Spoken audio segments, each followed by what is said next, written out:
Okay, welcome everybody. For those that don't know, watching, today is Zora Neale Hurston's birthday. Happy birthday, Zora! And she is an author, anthropologist, and folklorist during the times of the Harlem Renaissance. And I thought it would be cool to gather some writers together and honor her on her birthday because I feel like as writers, we are her legacy. And I think it's important to keep the legacy alive of, everybody that came before us, but especially the people of the Harlem Renaissance. And I know that a lot of people probably aren't that familiar with Zora Neale Hurston. I actually wasn't that familiar up until recently. So I thought this would be something that could spark a new interest with people and get them to researching her and reading her stuff and stuff like that. So I want to thank everyone for joining in. And I'm gonna do introductions. I'm gonna start with myself. My name is Nicole Jacqueline, and I am a screenwriter with Devoted Media Group. And I've been doing independent films since about 2015. And if you want to watch any of those films, you can go to YouTube and search Devoted Media Group, and it's all there. With me, I have Miss Shayla. Shayla Monroe is her poetry name. She has a book called "Don't Be Afraid of Men and Their Faces."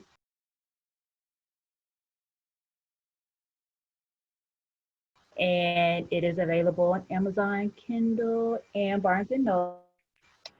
Also with me, I have Autumn Brown. She is a journalist, and she is the managing editor of the Black Wall Street Times. So you can find all of her articles if you go to the Black Wall Street Times, or if you follow her on Instagram. The link is in her bio. We have Brandy Worley,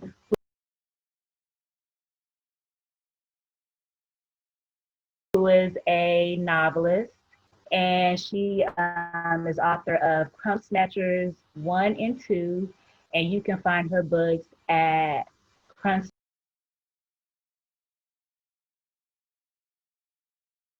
crumbsnatchersbooks.com. And welcome everybody. Thank you for joining in with me to celebrate Zora Neale Hurston's birthday. And I'm going to pass it off to Shayla. Thank you, Nicole. Thanks for having the idea to do this and putting it all together and bringing us all together. So I am honored to be able to honor one of the greats. In my opinion, she's one of my personal favorites. And just to discuss her life and her work and remember her and look at the faces of the work that she lives on through is this is a good moment. So I'm excited to be a part of this. So thank you again, Nicole. Um, I wanted to talk about a couple of the concepts um, with Zora that to me, were important and that stood out to me in her work. One of them being her use of her hometown, the place that she grew up, which is Eatonville, Florida, not far outside of Orlando. It's depicted in a lot of her work. Um, an all black town, and she uses it so much throughout her work. And I thought about why is this recurring, and I found a quote where she describes it. I think that says a lot. So she talks about the first the nation's first incorporated black township. She says it was a city of 5 lakes, 3 croquet courts, 300 brown skins, 300 good swimmers, plenty guavas, 2 schools, and no jailhouse. And when I think about that, when I think about growing up in that environment, a Black girl, a Black woman in that part of the country, seeing, I mean, she saw Black enterprise. Her dad was the mayor of the town. There was no jailhouse. I mean, think about that. Think about how proud you would feel, how safe you would feel in your environment, if you knew that you all self-governed, you know. Um, she didn't grow up poor. And when I say poor, I don't mean monetarily necessarily, which, she wasn't, but just the richness culturally, and the pride that was instilled in her as a Black woman. So to be able to write from that point of view, I think it makes sense why she refers to Eatonville so much and why that's the setting for a lot of her writing, is because it was her foundation. That's where she was during her formative years, and it was beautiful. It wasn't this traumatic upbringing. She could always go back there and find goodness and find wholeness, and I just think that that's beautiful, that she was, that she had that experience and that she shares that through her work. And the other thing that it did is, like, it gives writers like me and others permission to do the same, right? So when she's able to do it, it's like, oh, okay, this is okay. Because I don't know if you all have had the experience, but I know I have, of like writing and feeling like I have to recreate this place, this fictitious place. I have to just come up with it.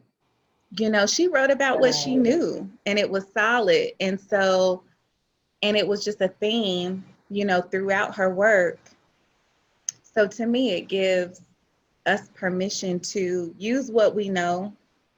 It's not taboo, you know, to have a body of work. If anything, it's the opposite. It's like, this is your trademark. This is your stamp. You know, you told us who you are. Now you're telling us again. Now you're telling us again who you are, your ideals, your frame of reference.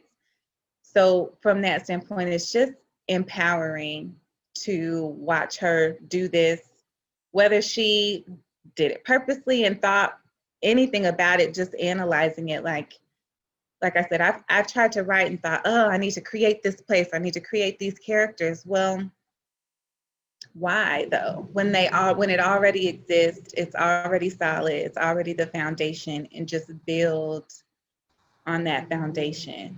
So I'll kind of stop there. So, okay. So what I was saying about with Eatonville is that because she didn't grow up in a racist, I guess, environment, like stuff that I read, she would say like the other Black writers felt like she was catering to white people. And I think that, I mean, she could have been catering, but I think it was just that she didn't have the inferior complex that they At did. all. Right. So when she talked to them, she felt like we're equal. I know Yeah. something that I saw about Langston Hughes.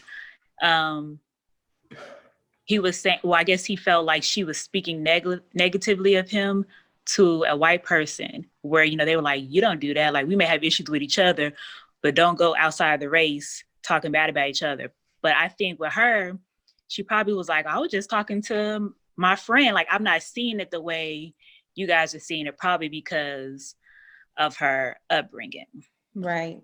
Yeah. That just was her perspective of, like you said, she felt so superior, so good, as good. So it wasn't until, like, you go outside that you experience even just the racial everything. Right. I mean, imagine what it would be like to live I like know. that. Like Black Wall Street. Yeah. Yeah. Like Black Wall Street. That's a good segue to you, Autumn, coming Yeah. from Tulsa in the Black Wall Street times. Yes. So yeah, Zora Neale Hurston. One thing you said earlier, Nicole, was that you just recently became acquainted with her work. And I think that when we go like in depth about like Black women's intellectual contributions, we often underestimate their minds and talents. And so Zora Neale Hurston is a clear example of that because she was a prolific writer. She reflected the racial struggle in the South, but she lied buried in an unmarked grave. And so I think that parallel kind of exists between her unmarked grave and the recognition of her intellectual contribution in the field of literature, as well as, the contributions of a lot of Black women in their respective fields. So I wrote down, um, and it's crazy that we're doing this because I actually talk about Zora Neale Hurston in my dissertation, and I say that her unrecognized and unheralded work, scattered and long out of print, is just one example of how Black women intellectuals often remains a vestibule withheld from dominant discourse. And so Hurston covered the case of Ruby McCollum, and I didn't know much about this case, so I had to do some research. But Ruby McCollum was born August 31st, 1909. And I thought it was interesting because she died May 23rd, 1992. And I know for most of us, like we were born in the 90s. So Mhm. to think of this case, like I think sometimes we think of civil rights and issues of like racial disparities as like generations ago, but really we're one generation removed from Right. growing up with like blatant overt racism. And so Ruby McCollum was born August 31st, 1909, and she was a wealthy Black woman who lived in Live Oak, Florida. She ultimately shot and killed a prominent doctor by the name of C. Leroy Adams in his office in Live Oak, Florida, shooting him 4 times with a revolver. Um, Allegedly, well, I'm not going to say allegedly, but McCollum alleged that over a period of years, according to her, Dr. Adams repeatedly raped her and forced her to bear his child. And so when she went to trial for his murder, she was found guilty by an all white male jury who were part of the KKK and sentenced to death by the electric chair. So when her case was appealed and sent to the Supreme Court, where it was ultimately overturned, she was found mentally incompetent to stand a second trial. So she was committed to the state mental hospital in Chattahoochee, Florida. So ultimately, her attorney obtained her release under the Baker Act in 1974 since she wasn't considered a threat to herself or others. So Hurston ties into this story because in the 1930s, she discovered this unwritten segregationist law which operated under the assumption that white men have a right to use Black women for sex, regardless of whether they want to have sex or regardless of if they're married. They have the right to Black bodies. And I think that that speaks to like just how unconsidered or inconsidered Black bodies are, especially Black female bodies. And so this assumption was later coined paramour rights. And so Zora spent 20 years, she was an anthropologist, so she spent 20 years writing about paramour rights and their impacts in the segregated South. So 20 years later, in 1952, she was sent to cover Ruby McCollum's case and for the Black newspaper, the Pittsburgh Courier. And so she covered Ruby's trial, and it intrigued her because she had spent 2 decades writing about paramour rights and white men using Black bodies. So, had it not been for Hurston's coverage of the case, McCollum's truth would have never been discovered or documented. And also, Hurston's coverage of the trial brought national attention to McCollum um, in this case. So I think this is a prime example of why journalism and Black journalists and Black media are so important in the telling of our stories, because our stories wouldn't be documented; they would go unheard, and um, they would be deemed unimportant if it weren't for Black journalists who are speaking our truths to power and writing our sides of the story. And so I connected with like the 30s with Hurston and McCollum, and even now when we talk about the blatant disregard for Black bodies. And so we see, like with McCollum and the sexual assault that she endured, her case is one of many where we see an egregious misuse of power, right, without any regard to the Black body under siege.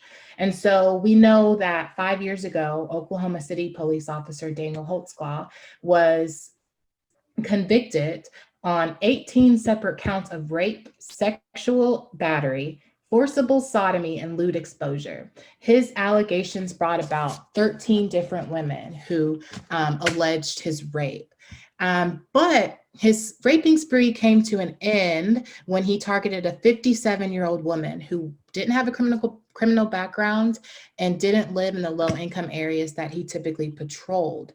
And so when this woman reported her rape, it completely brought Holtzclaw's raping spree, it completely unraveled his lies stitch by stitch. And so we see another example of how Black women using their voice completely just shakes up the system, even when we're using our voice against a system that isn't built for us and isn't built to have our backs.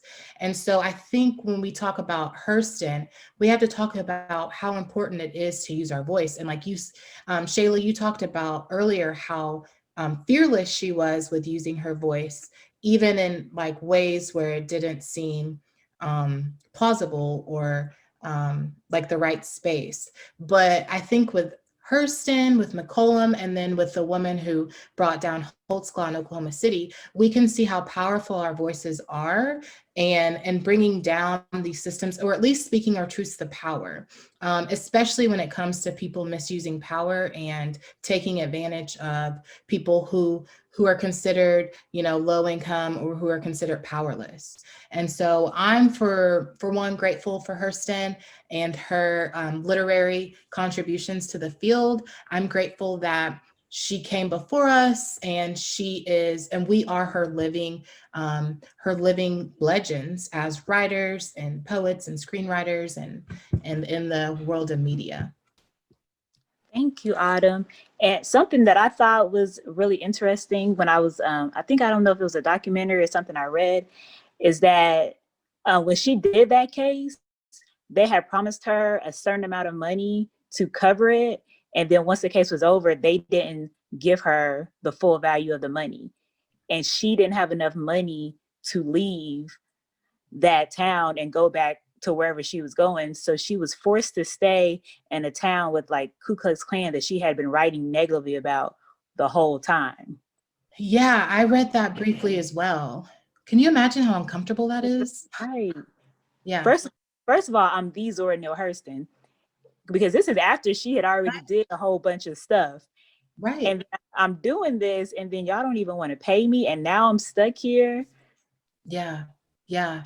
trying to I figure it just out. couldn't imagine that. And also with the case, it's like you said, I'm the Zora Neale Hurston, and I'm having to sit at the top, completely segregated, looking down on this like KKK jury, and like the KKK sitting in the crowd. And so again, that speaks to just how fearless she was, and just Yeah, how unapologetic she was in her writing. And I think that if that's a lesson that we all take away from that, like we all have to be unapologetic with our writing and what we put out there and the content that we're creating and curating. that's true. Yeah. Um, Wow. is Brandy? I can't tell that I'm on my phone. Brandy, are you still there? Yes, I'm here. I'm sorry. Okay. Um, I'm gonna pass it off to you so you can go next. And Autumn, that was some incredible research. I didn't know more information. Thank you so much. Also, I'm here to talk about Alice Walker and her impact. Uh, I would say, her most widely and well known work of art. She completed 1982. The Color Purple. Everybody knows the color purple.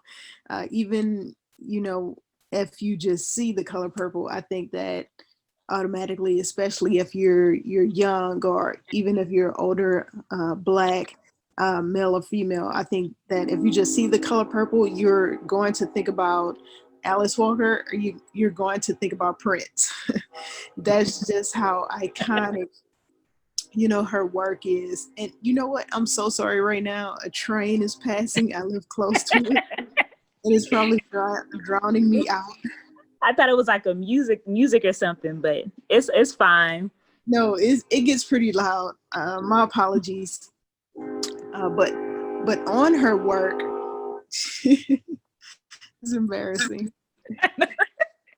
As soon as Okay, we'll wait a second. Thank Let the you. train have this moment. So I actually have a confession while we're taking this break, but I could not stand the Color Purple movie. Really? Like when it first, I did not like the Color Purple until I read the book. Oh And my then god. after I read the book, I had a whole new appreciation for the movie. I have never read the book. What? I can't even imagine Nicole. what's Really? in the book. I've You're- never Is it read the different? book. I'm a side with you, Nicole. So you're not out on that limb by I yourself. think you I've guys are seen the movie a million times, but I don't think I've read the book either. I like the book It seems because like it's it a would little be a more hard interesting. book to read Yeah. because the movie is somewhat hard movie to watch. Like See, and that's what I thought. I was like, the movie is really hard to watch, but the book gave so much more context and so much more like information that I could then go back and watch the movie and then like fill in gaps. okay. Yeah. Okay. Hmm. Thank you all. I think I probably the movie came out a year after. No, it was like 2 years after. They worked on a movie in 1985, like 2 years after the release of the book. And of course, it had all these huge stars in the making. And these people were stars in their own right, immediately, right then and there. Steven Spielberg, Oprah Winfrey, Alice Walker, all of these incredible actors working on this film. And I saw the movie first. I think I watched the movie like 2 or 3 times, and it was so powerful. And I don't know, somebody must have told me I needed to read the book, but I went back, and I must have been like a teenager at the time. I know I was in like my early 20s, no more than a teenager or 20 years old.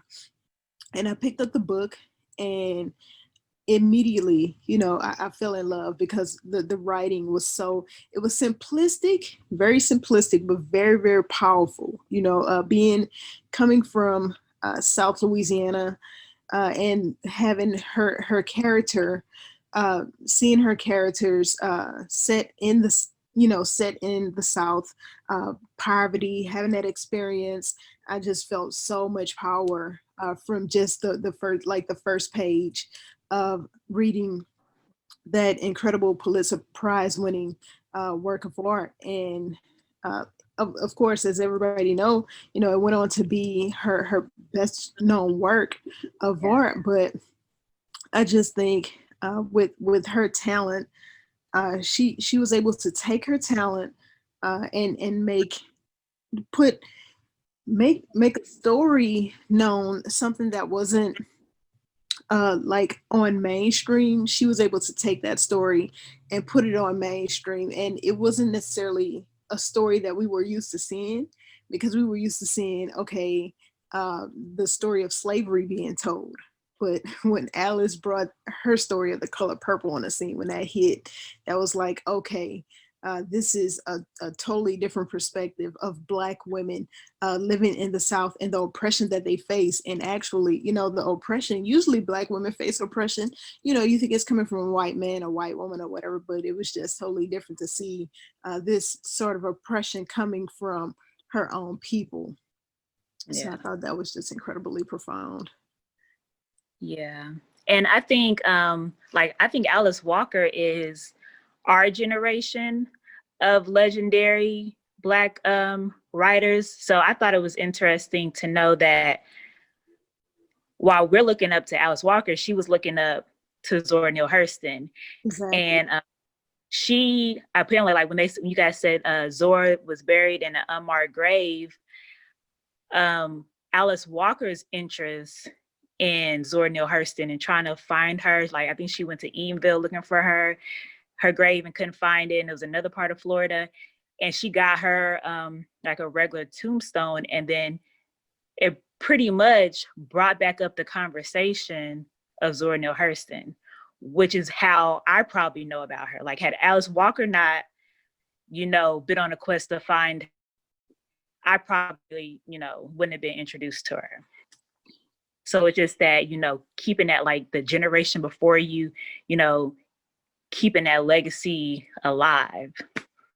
I think that even though they never met in person, I think that they've met each other in like a past life or something. They had to, that strong, Alice said, she just felt such a strong connection to Zora Neale Hurston. And I completely, now that I'm older, I completely understand how she can feel that, feel her spirit. But I'm sure they've met each other in past lives.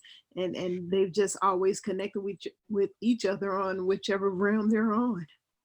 Yeah. Even through their writing and probably sorry. fought so hard to, say, here, this woman, she was so huge. She was a huge star during, the Harlem Renaissance. She's an important figure and everyone should know her. And that's what she helped, she helped bring attention to Zora Neale Hurston. Yeah. And I think I said this before, the idea that the permission, right? So when you look at, okay, Alice Walker was standing on Zora Neale Hurston, like it just helps to give you permission to be that bold, to stand that tall, to be that proud and solid. It just is like confirmation of your own soul, right? Like, I feel this, but they just help you to say, this exists and it's okay. They did it before, lived it, survived it, we're great. So just like their existence gives us permission. I feel that. I even think like the similarities in their writings, like the themes that they both explore in their writing. I loved Their Eyes Were Watching God because of how Hurston kind of challenges this like cult of domesticity or like womanhood, like sexuality, femininity. And we see those same parallels exist in The Color Purple, where we see like gender roles explored with what's her name, Sophia. We see like gender roles explored. We see like masculinity and femininity and like challenging what that looks like. And I really love when writers are bold and when they, think outside the box. So when you have Janie and Their Eyes Were Watching God, you have this woman who bucks the system and is like, I know that ladies are supposed to wear like the dresses, but I'm coming in with my overalls on. And I know we're supposed to be chaste, but I've kissed men and I've been married and I'm free. And I feel like that kind of gives a connection. Like I can only speak personally, but personally speaking, like I was able to connect to that because I feel like a lot of times as Black women, we get placed into this box, but through both Walker and Hurston's writings, like they, create an image of Black women outside of these parameters, and they allow us as writers and us as to see ourselves differently. Yeah. Yeah, I'm glad you brought that up, Autumn, because I thought that I might want to talk about relationships, but you kind of hit the nail on the head. Is the idea that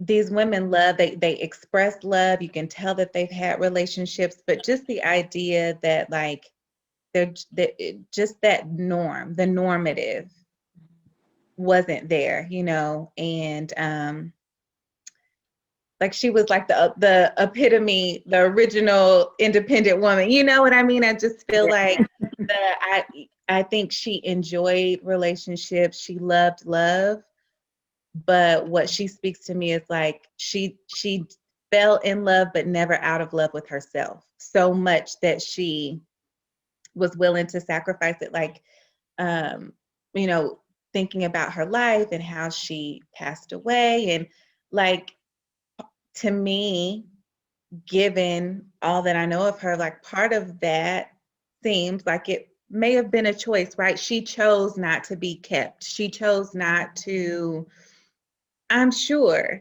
she could have married well. I just, I try and think about this character. She was married and it dissolved a few different times.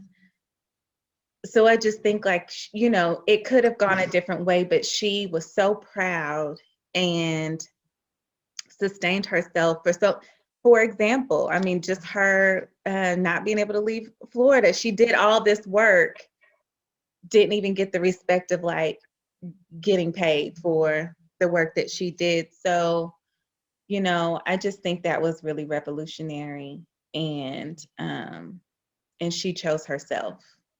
Yeah. Because what is the quote where it says like women, women who play it safe rarely make history or something? I can't think of the exact quote, but I feel like she was so like people may have looked at, okay, well, her life ended a certain way, but the fact that we're even talking about her all these years later show that, the steps that she made was necessary. And I think that, she seemed like you say bold, sassy, everything that I think that we are as Black women now, but she was bold enough to be it back then. Which made it even more like pivotal, right? Because we now live in this world where like morals are up for question and we have a space to be bold. Like bold, radical is like in right now. But the fact that she was bold and radical in the 30s, like where lynching was like a thing, you know what I'm saying? Like that makes it even like greater because it makes you think like, okay, now like in today's time, what is it that I'm doing to be bold and radical and setting me apart, with my work and my writing?